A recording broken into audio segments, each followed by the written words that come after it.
The terms are written down, and they are generous. Men who have fought the English king since his invasion may have their lands returned.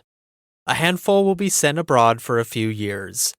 Nearly everyone in the kingdom is offered a way home. One man is named in the document only to be excluded from it. For him, there is no offer. Welcome to Same Day, Different Century. I'm Zach. Today is August 5th. In March 1296, Edward I crossed the border with an army, stormed the town of Berwick, and within 4 months forced King John Balliol to surrender the Kingdom of Scotland. Edward stripped him of his royal arms and sent him south under guard. He installed English officers to run the country. The occupation was not a raid. It was an administration. It held for less than a year. Risings broke out in the spring of 1297 in several places at once. In the north under Andrew Murray, in the southwest under the Bishop of Glasgow and the Steward of Scotland. In May at Lanark, a man named William Wallace killed the English sheriff, William Heselrigg. Later legend made him out to be a peasant, but the records place his family among the minor landed gentry, and within a few months he was a knight. On the 11th of September, Wallace and Murray caught an English army crossing the narrow wooden bridge at Stirling and destroyed it as it came over. The English treasurer for Scotland died in the rout. It was the most complete Scottish victory of the war thus far. A month after that battle, the two men sent a letter to the merchant cities of Lubeck and Hamburg, telling them Scotland's ports were open again for trade. That letter survives. The seal attached to it names its owner as William, son of Alan, which is why historians identify Wallace's father as Alan Wallace, a crown tenant in Ayrshire, and not the Malcolm of later tradition. The letter is not the act of a raider. It is the act of a government, sent in the name of the army and the community of the realm. And Wallace's other surviving acts go further still. They are issued in the name of the deposed King John, whose cause he never abandoned. Wallace was named Guardian of Scotland. He held the office for less than a year. On the 22nd of July, 1298, at Falkirk, Edward brought him to battle and broke him. Massed archery opened the Scottish spear formations, and cavalry finished the work. Wallace gave up the guardianship soon after, and the Scottish political community handed it to men of higher rank. Wallace's usefulness after that was diplomatic. In November 1300, the French king Philip IV issued a letter instructing his agents at the papal court to assist his beloved William Wallace, Knight of Scotland. Wallace had argued Scotland's case to France. By 1303, he was back in the field. Then, the war ended without him.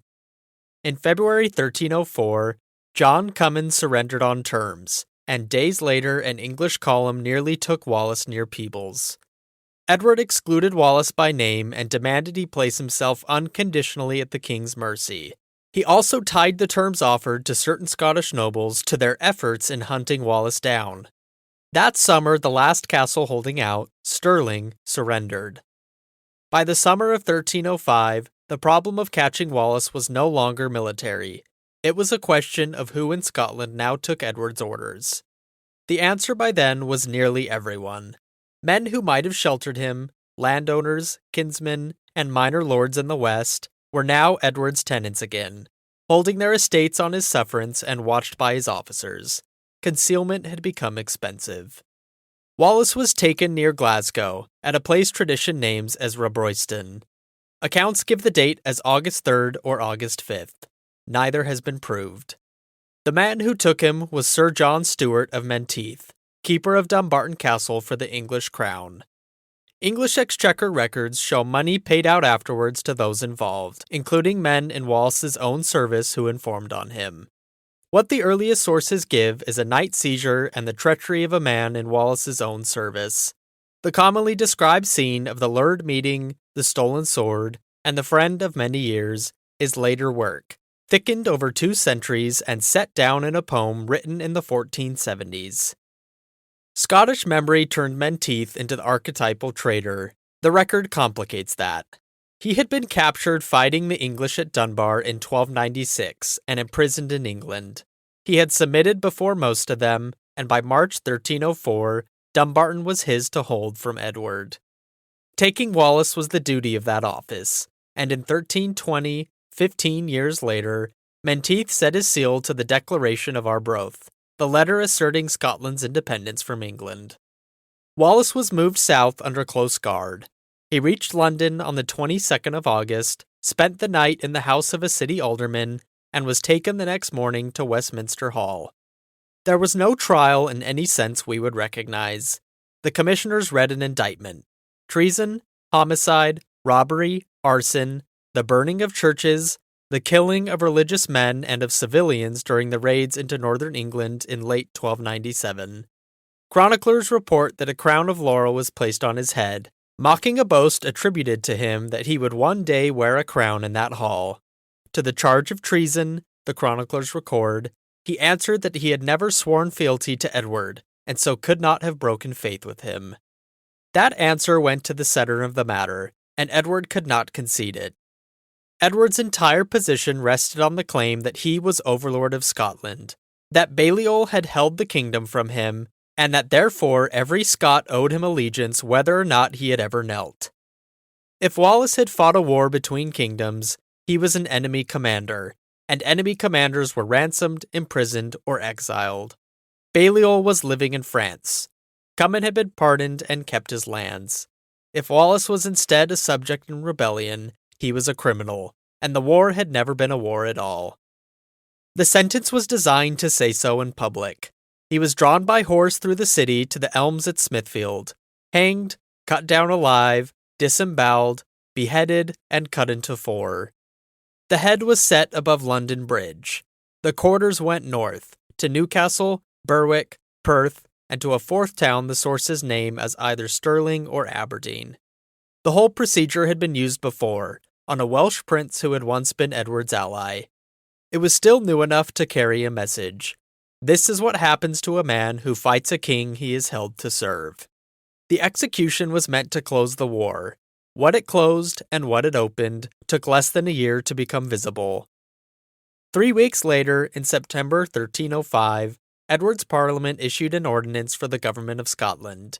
It would be administered as a land, not a kingdom, under the king's nephew as lieutenant, with a council that included Scots who had helped draft the settlement. Whether Edward planned it that way, we can't know, but the last man who refused the settlement was gone 3 weeks before the settlement was declared. On the 10th of February 1306, Robert Bruce killed John Cummin in the Greyfriars Church at Dumfries. 6 weeks later, he was crowned at Scone. The war resumed and ran for another 22 years. The doctrine used against Wallace, that allegiance can be owed without ever being given, outlived him and was applied by later English kings to men who had never sworn to them. The counter-argument outlived him too. Scottish resistance kept asserting that the kingdom was not a fief, and in 1328 the English crown conceded it by treaty, recognizing Scotland as independent and Bruce as its king. The documentary recorded of Wallace's life is thin: a letter, a safe conduct, a handful of chronicle entries, and an indictment. Most of what people picture comes from a poem composed in the 1470s by a writer known as Blind Harry, and from what later centuries wanted the poem to mean. The question argued in Westminster Hall that August morning, whether a man can betray a ruler he never accepted, is one that no law of treason has ever fully settled. That's same day, different century. I'm Zach. We'll be back tomorrow with another date, another story. Thanks for listening.